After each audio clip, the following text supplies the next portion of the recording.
Okay, there are 100 students in a class. 85 did well in the course, whereas 15 totally blew it and received a grade of an F. In this class, it'd be the opposite percentages. In the highly unlikely event that these traits are genetic rather than environmental, if these traits involve dominant recessive alleles and the 15% represent the frequency of homozygous recessive, calculate the following. What's the first thing I should see on every single person's paper? The chart. I should see the chart. Well, what chart am I talking about? Q squared QP P squared 2PQ. I should see this on every person's paper. So Q squared is also known as little a, little a. Q is little a, P is big A, big A, big A, big A, little a. So what information is given to you in the problem? P squared. P squared was given to me? Q squared was given to me. What's Q squared? 0.15. So doing math, that means P squared has to be 0.85, right?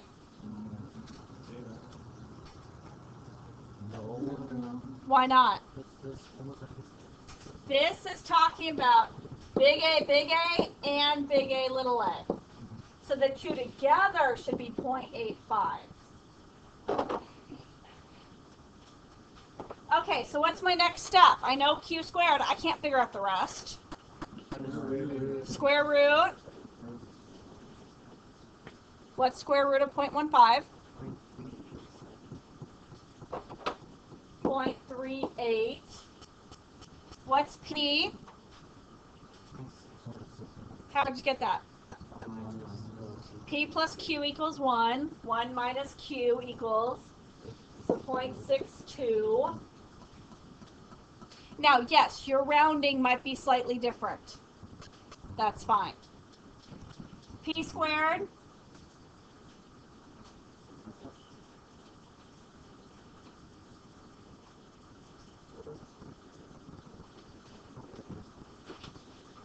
No one knows P squared. 0.38. Now, give me a couple ways we can figure out 2PQ.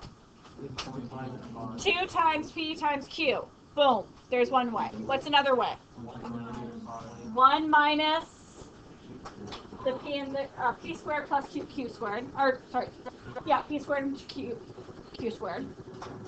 I could also go 0.85 minus 0.38. Right? So what's the answer here? 0.47. Anyone remember my first quality check for this problem? Do these two equal 1? Yes. Quality check number 1 is good. Quality check number 2. Do these 3 equal 1? Yes. Okay, we're good. So now to answer the question, the frequency of the recessive allele. I hear 15%. Why not 15%? That's recessive genotype or phenotype. Recessive allele. Which 0.38? Q. 0.38. The frequency of the dominant allele.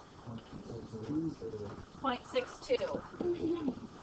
The frequency of the heterozygous individuals. 0.47. Why the heck did I have you make this chart? No?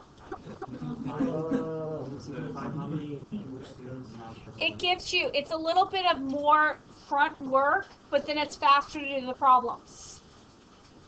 Right? You have to do a little bit more work, you get the information, and then you can just plug and chug at this point. Okay, so if we are in Hardy-Weinberg equilibrium, the school has 300 individuals. How many should be heterozygous? How would we figure that out?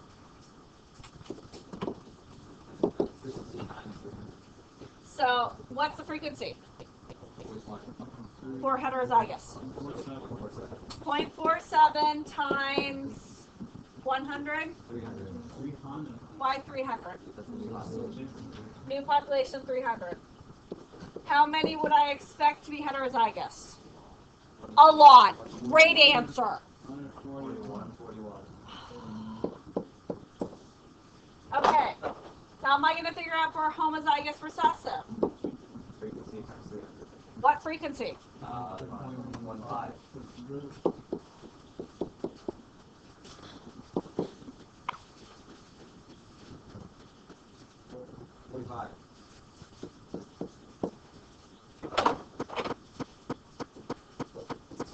Give me a couple different ways I can figure out big A, big A. I can go 0.38, this 0.38 times 300, or 300 minus these two.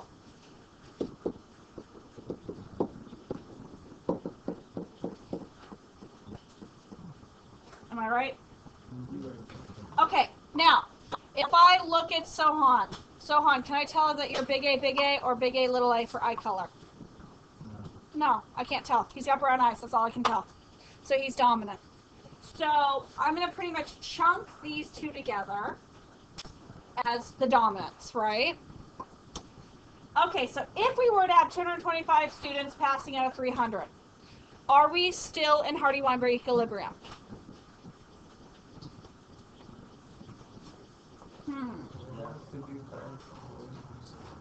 What? Chi-squared.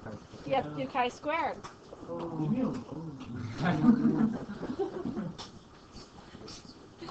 My job is to torture you, not to leave you alone. Okay, so what is it that I need to do? Well, first of all, before this, how many of you memorized Hardy-Weinberg equations? If you didn't memorize them, are you going to fail the AP exam? No. Where would you find them? Well, I have beat sheet. You have it as this one here, the last 2 pages. Right? Okay. So, how many of you have memorized chi-squared? If you didn't, where would you find it? Sheet, right? Okay, so observed versus expected. I've got, now, could I do the dominant recessive, and the recessive? Could I do that? I could, but I have to figure out P's and Q's for this, right? Now, but I can look and say you're either dominant or you're recessive, right? So let's just do that. So we have dominant characteristic, we have recessive characteristic. What's my observed for dominant characteristics? What? 225. Why is this my observed? This is what we saw at this point. Out of 300, so 75. What's my expectant? 255. Where'd you get that?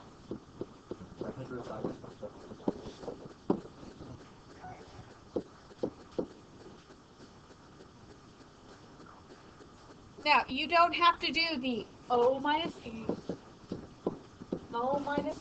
squared. O minus E squared divided by E. You don't have to fill in each column. What is O minus E squared divided by E for the dominance? 3.5?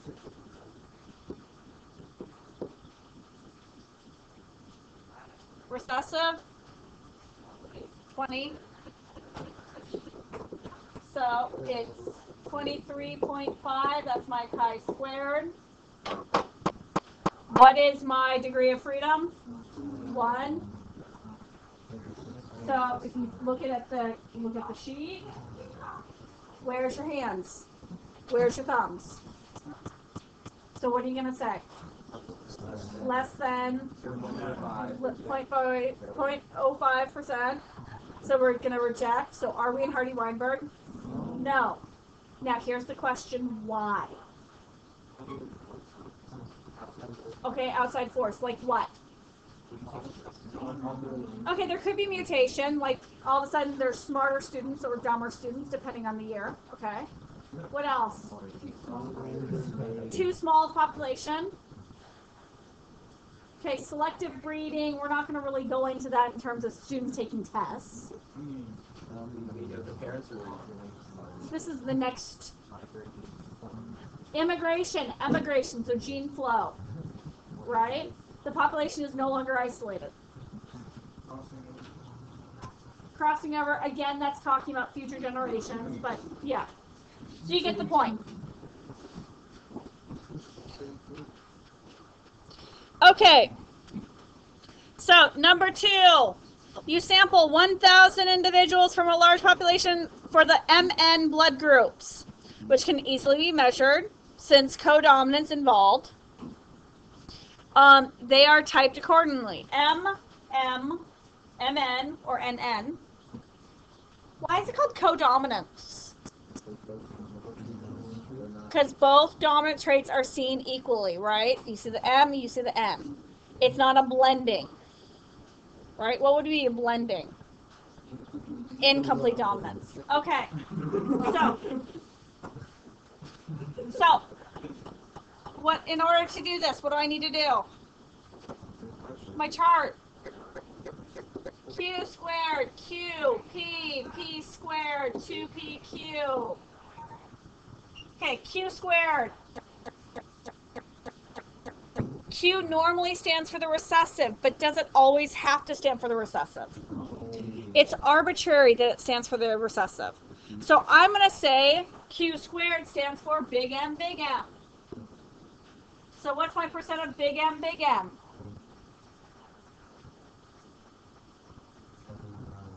49%.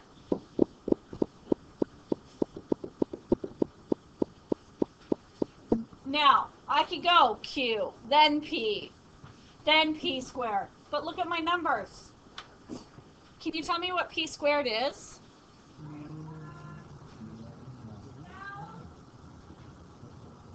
.42.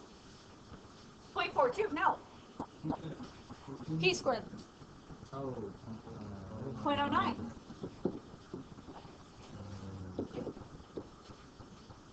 Two PQ, 0.42.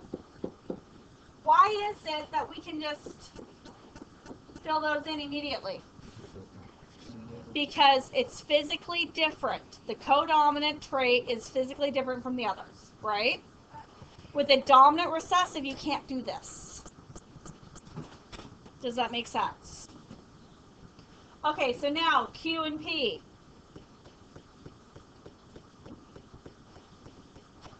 Q is what? 0.49 square root 0.7. 1 minus. So my M allele is 0.7. My N allele is 0.3.